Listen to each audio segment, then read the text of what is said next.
At the beginning of lockdown, Jesus, I felt like he specifically asked me, who am I?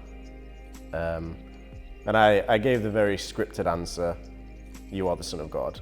And he was like, no, who am I?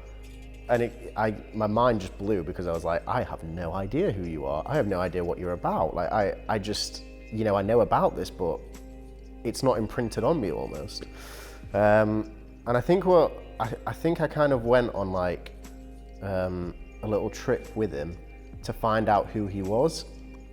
And I really looked into like the Bible. I watched a TV show called The Chosen, and I was reading some teaching from this guy called Brennan Manning, who just talks about who Jesus is. And I was absolutely astounded by what I found. And what I found was just the most tender, compassionate man that I've ever encountered in my life. Like, just from the people that he was with, to the way he treated them, and the way that he just handled himself, and the way that he he just lived with his Father the whole time. And it took me by surprise just how he lived this life of compassion. And how he then said to me, because I went into lockdown with quite a few things that I needed to work through, and he just said to me that he just loved me as I was and not as I should be. And almost that, he just lifted off this weight of expectation, that his yoke is easy and his burden is light. I'm sure there's a Bible verse in that. But it really took me by storm. So by worshiping him, it's not like I've sat down and sang a song to him. It's just that I've sat down and he's just kind of graced me with his presence. I've just been in silence and he's just come to me, because that's all he wanted from me. He said he didn't want me to pray a certain way, to fast a certain way, to talk a certain way, that it was just that he just wanted me to know that he loved me.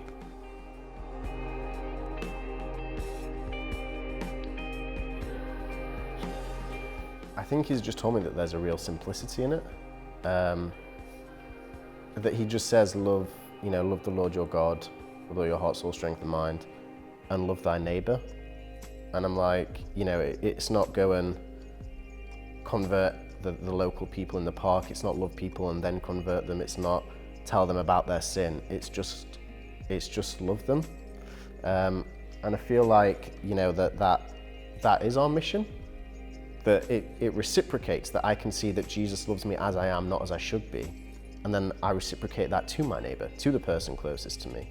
And then again, that they reciprocate it, and it's almost like this knock-on domino effect. And I feel like that's the mission that we are all called into. And with that, once you realize that the tenderness and the compassion of Jesus, the man of compassion, then that's when the mission starts. Because then you realize that he loves every single person the way that he loves you. And it's not that. I looked at myself and I found this almost pride in me and like a sense of privilege that I, Nathan, will go and share my love with the people that need it. And I just felt like God he just dragged that out of me. It's like, that's not what it's about. There's no difference between me and a homeless person, absolutely not. The only difference is that Jesus has given me the slightest glimpse of himself and of his grace for me. That's the only difference. That's how he sees it. It's not that I'm any better and I have to bestow my love upon the people that need it. No, it's that I am poor in spirit, and so is the next person, and then I have to reciprocate that. So that's the mission that I think that we're invited on, to go in with this humble heart and to go into these places where Jesus is already with these broken people, with these people that need new creations, to not give up on them. That is the mission that he's calling us into. And I think that's where he already is, and that's where he's already working. And maybe we just need to get to those places where he already is.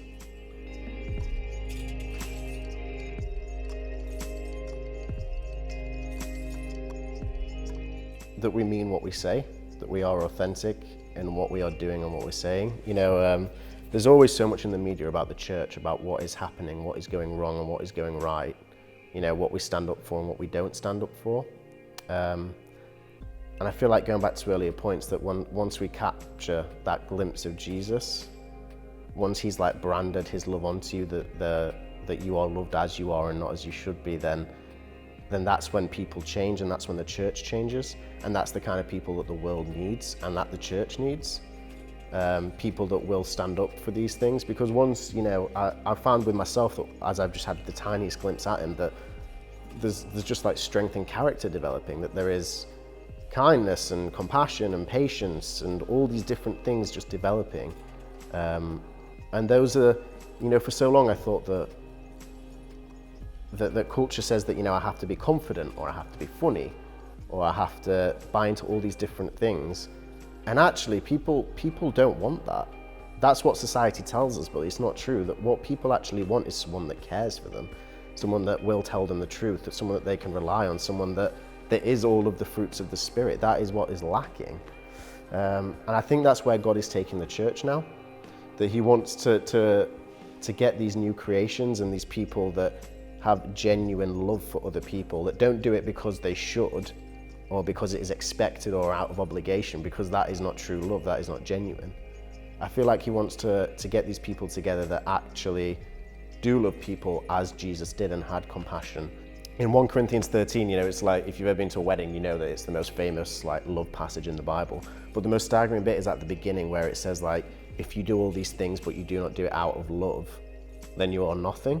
You can die of martyrdom, you can prophesy, you can fast, you can do all them things, but if you don't do it out of love, out of this genuine love that Jesus has, then it's for nothing.